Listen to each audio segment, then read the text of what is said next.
Another story I heard about myself. This one happened in high school. We had this teacher in high school whose kid went to our high school. His name was Mr. McNamara, and his son Jake McNamara went to our high school. He was a sophomore when I was a senior, so he was 2 years behind me. And Mr. McNamara was an asshole.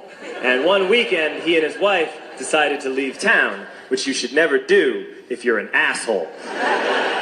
And Jake McNamara decided to throw a party at the teacher's house. Hooray! And everyone around town heard about it, and we all got up individually and thought, okay, let's go over there and destroy the place.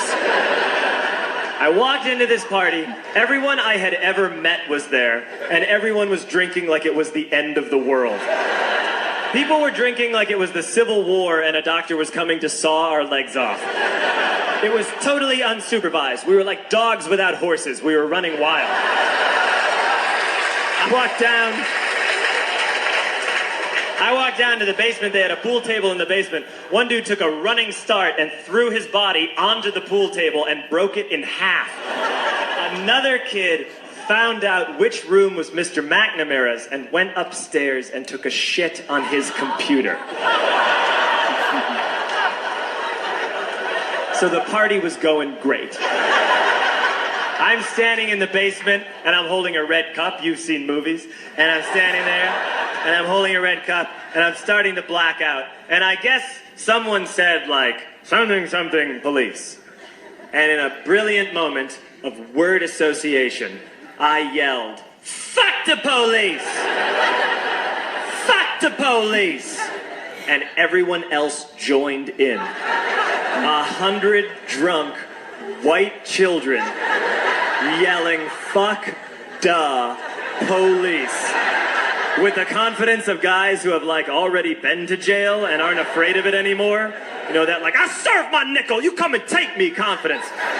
But white children.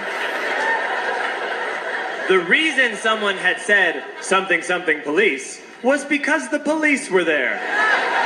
So a Chicago police officer walked down the stairs and got to the bottom in the basement and looked out over a sea of drunk toddlers yelling, fuck the police, in his face.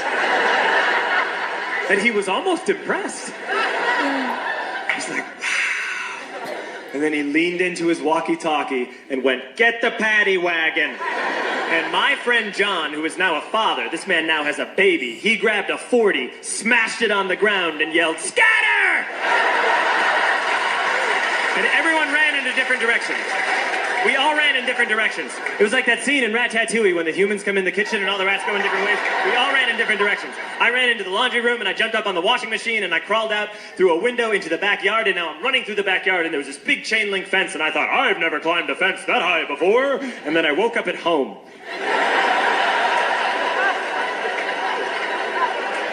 On Monday, I went to school because that's what we did back then.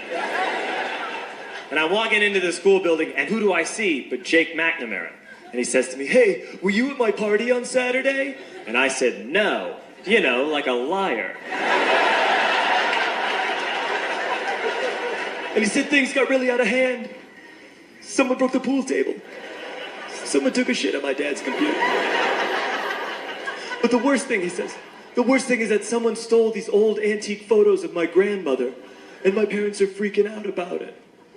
And I had that thought that only blackout drunks and Steve Urkel can have.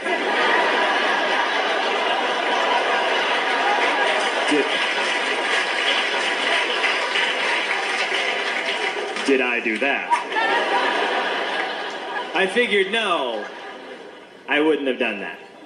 But I was never sure until 2 years later. Relax. I'm playing video games with this kid named Alex that we also went to high school with. 2 years later, we've graduated by now. We're playing video games for a couple hours. And then Alex says to me, hey, come here. I want to show you something. And he takes me into his bedroom.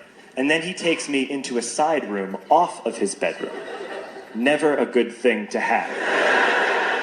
And he shows me a tiny room that is covered wall to wall in stolen antique photos from different people's parties over the years.